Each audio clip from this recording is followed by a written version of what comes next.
કૂતરાની પૂંછડી ભોંયમાં દાટો તોય એવી ને એવી જ રહે. આવું જ કંઈક બન્યું ગુજરાત યુનિવર્સિટી સાથે. એ ગ્રેડ મેળવવાની લાલચમાં ગુજરાત યુનિવર્સિટીના કુલપતિ ડોક્ટર એમ.એન. પટેલે લાખો રૂપિયાનો ખર્ચ કરી નાખ્યો. પણ આખરે ગુજરાત યુનિવર્સિટીના વિવાદોને કારણે યુનિવર્સિટીને બી ગ્રેડથી જ સંતોષ માનવો પડ્યો.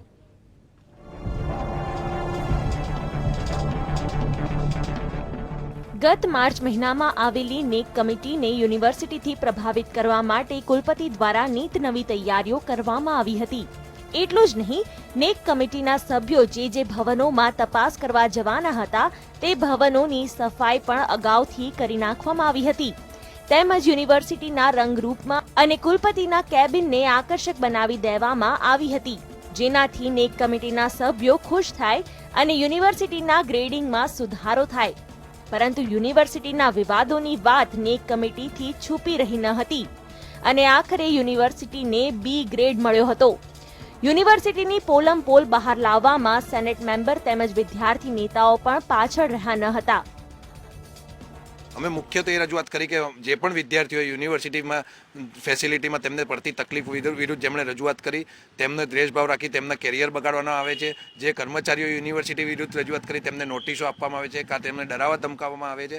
અને તદુપરાંત જ્યારે પણ નેક કમિટી અલગ અલગ ભવનોમાં ગઈ તો સલ્લા અચ્યુતન મેડમ, મેનન મેડમ, કુલકર્ણી સાહેબ જેવા અનેક જે રિટાયર્ડ થઈ ચૂક્યા છે તેમને એઝ અ પ્રોફેસર હાજર કરીને નેક કમિટીને એક છેતરવાનો યુનિવર્સિટીએ ખૂબ મોટો પ્રયાસ કર્યો છે. યુનિવર્સિટીના આધારભૂત સૂત્રો પાસેથી પ્રાપ્ત માહિતી મુજબ યુનિવર્સિટી સત્તાધીશ દ્વારા નેક કમિટીને ખુશ કરવા માટે આશરે 15 લાખ રૂપિયાનો ખર્ચ કરવામાં આવ્યો હતો. એટલું જ નહીં, પણ નેક કમિટી માટે યુનિવર્સિટીના કુલપતિના બંગલે સ્પેશિયલ ગેટ ટુગેધર રાખવામાં આવ્યું હતું, જેમાં ડિનર અને નૃત્ય જેવી વ્યવસ્થા પણ કરવામાં આવી હતી. આ ગેટ ટુગેધરમાં યુનિવર્સિટીના કુલપતિની નજીકના સેનેટ મેમ્બર તેમજ યુનિવર્સિટી સ્ટાફને બોલાવવામાં આવ્યા હતા. સાંભળો શું કહ્યું હતું કુલપતિએ. ત્રણ ટીમમાં વહેંચાઈ ગયા, કારણ કે યુનિવર્સિટી મોટી છે ને એટલા બધા ભવનો છે અમારી જોડે કે બધું જોવું હોય તો એમને 4 દિવસ ઓછા પડે, એટલે લોકો ગ્રુપમાં વહેંચાઈ જાય.